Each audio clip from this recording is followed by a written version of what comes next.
Assalamualaikum warahmatullahi wabarakatuh. Quarter life crisis itu nyata, men. Dan kalau lu nggak tahu cara ngadepinnya, lu bisa gila. Nah, di video kali ini gue akan ngejelasin apa itu quarter life crisis, terus kenapa banyak orang yang ngalamin itu, dan juga gimana cara nyelesain. Apa sih quarter life crisis ini, atau yang kita singkat di video ini nanti KLC ya? Apa sih KLC ini? KLC itu masa-masa dimana lu bingung, khawatir, cemas akan masa depan gitu. Dan biasanya ini terjadi di fase-fase 20-30-an. Tapi gue lihat baca rentang di penelitian, orang-orang yang kena KLC ini bahkan mulai dari umur 18 sampai 30 tahunan, bahkan sampai umur 35. Jadi kalau misalnya orang yang kena KLC ini apa sih tanda-tandanya? Biasanya mereka tuh sering bertanya-tanya terkait dengan jati dirinya, identitas dirinya, dan juga masa depannya. Kayak misalnya, lu pernah nggak overthinking tentang masa depan? Kayak misalnya, gue udah bener belum ya milih jurusan ini gitu, misal jurusan kuliah gue udah bener belum ya kerja di sini gitu, tapi kayaknya ini bukan passion gue deh. Lu ngeliat bandingin dengan pencapaian teman-teman lu dan lu bilang, ya Allah, tinggalan banget gue gitu, yang lain udah pada kemana-mana, udah nikah, udah punya mobil, udah punya rumah, kerjaan bagus. So juga ada tekanan-tekanan besar akibat dari ekspektasi orang lain yang dibebankan ke lu gitu. Kayak misalnya karir yang bagus ya, dalam konteks Indonesia PNS, BUMN, tentara, polisi. Terus ada juga tuntutan untuk menikah, ada tuntutan-tuntutan yang nggak tertulis, ya lu harus nikah di umur berapa gitu, udah harus punya rumah di umur berapa. Nah, hal-hal yang kayak gitu yang bikin lu overthinking dan masuk dalam fase KLC, teman-teman. Kenapa banyak orang ngalamin ini, dan kenapa juga di fase-fase ini terasanya gitu? Alasan pertama adalah semua orang pasti melewati usia remaja menuju dewasa. Dari fase umur yang misalnya kita ambil mayoritas aja umur 20-30-an. Masa remaja, transisi antar remaja dewasa ini membuat tanggung jawab yang ada ke kita itu bertambah, teman-teman. Jadi yang tadinya lu remaja, lu tinggal sekolah, kuliah, nilai lu bagus, tanggung jawab selesai. Tapi pas lu udah beranjak ke dewasa, ekspektasi itu mulai dibebankan ke lu. Ekspektasi kerjaan bagus, lu harus biayain diri lu sendiri, lu harus mandiri. Bahkan mungkin ada beberapa dari kita yang kurang beruntung yang harus berjuang lebih keras, atau orang tuanya pensiun jadi lu harus lebih keras. Belum lagi yang sandwich generation, belum lagi lu harus ngebiayain banyak hal gitu. Nah, proses peralihan dari tanggung jawab yang biasa aja ke yang lebih berat ini ngebuat orang makin stres. Tambah lagi sekarang ada media sosial, semua bentuk suksesan ditampilin, semua bentuk kelebihan ditampilin. Itu yang membuat kita makin gak bersyukur, makin overthinking, makin mengcompare hidup kita dengan orang lain, yang membuat kita masuk ke fase KLC.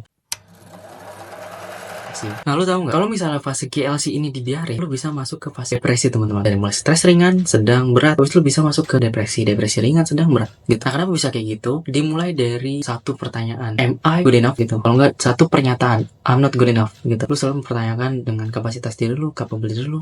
Harapan lu lama-lama menyusut, lu dipenuhi dengan pikiran negatif, hormon kimia yang namanya kortisol itu mulai membajari diri lu, ngebuat fungsi-fungsi organ-organ lu makin melemah, imun lu melemah. Itu jadi satu lingkaran setan yang ngebuat badan lu masuk dalam kondisi yang off gitu. Lalu lu akan sulit berkembang gitu. Kalau misalnya lu dalam nggak ada niat untuk memperbaiki itu semua, nggak ada pergerakan untuk memperbaiki itu semua, lu akan bisa depresi. Lama-lama parahnya lagi, amit-amit lu bisa jadi gila. Makanya di judul kali ini adalah KLC bisa gila kalau lu nggak tahu cara ngatasinnya. Ada beberapa tips yang mungkin bisa gue sharing ke lu yang lagi dalam fase KLC ini, supaya lu nggak terjebak di fase ini, bahkan berlanjut sampai fase depresi. Yang pertama, lu sadari bahwa kita sebagai manusia punya timeline yang beda-beda. Ini pasti lu udah sering banget denger, tapi ini jadi salah satu cara yang manjur gitu. Lu nikmatin aja prosesnya, pengembangan diri, bukan fokus pada hasil. Mulai set boundaries, mulai set batasan. Jangan dengerin omongan-omongan yang menjatuhkan lu gitu. Di sini lu mulai grow up, dewasa, dipaksa untuk dewasa ya. Lu mulai fokus pada apa yang ingin lu hasilkan. Berikutnya adalah fokus ke kesehatan mental lu, teman-teman. Jadi lu jangan berlarut-larut dalam kesedihan, tingkatin lagi semangatnya. Bahkan kalau misalnya lu perlu bantuan, lu bisa ke psikolog secara offline atau online, yang bisa ditonton video gue sebelumnya. Terus lu juga harus bisa mulai bangkit dari keterpurukan yang saat ini lu rasain gitu. Jangan pernah menyerah gitu, walaupun lu ada di fase itu. Gue bahkan pernah dalam posisi nganggur tahun lebih gitu, ya dimana pada prosesnya gue nganggur amat gitu. Akhirnya karena gue semangat untuk mencari kerja baik freelance gitu, yang penting adalah dikit-dikit. Bahkan ngojek, gue juga buat ngojek online ya, dari mulai Uber, Grab gitu. Terus lu jangan takut gagal. Kalau misalnya lu coba nggak berhasil, coba lagi. Di sini batasannya lu harus yakin ya dengan apa yang lu coba. Kalau misalnya semua cara di satu bidang itu nggak berhasil, lu bisa pindah ke bidang lain gitu. Yang penting jangan takut gagal. Terus buat langkah kecil gitu. Kalau misalnya lu pernah denger ada nama buku berjudul Atomic Habit, di buku itu dijelasin kalau misalnya yang perlu lu lakuin adalah buat langkah kecil 1% setiap harinya gitu. Apapun itu. Jadi kalau misalnya lu bisa konsisten 1% setiap hari, setahun lu bisa 365 atau 366% hasilnya dari bahan perubahan yang mungkin nanti akan lu rasakan setahun kemudian gitu. Jadi nikmati prosesnya buat langkah kecil.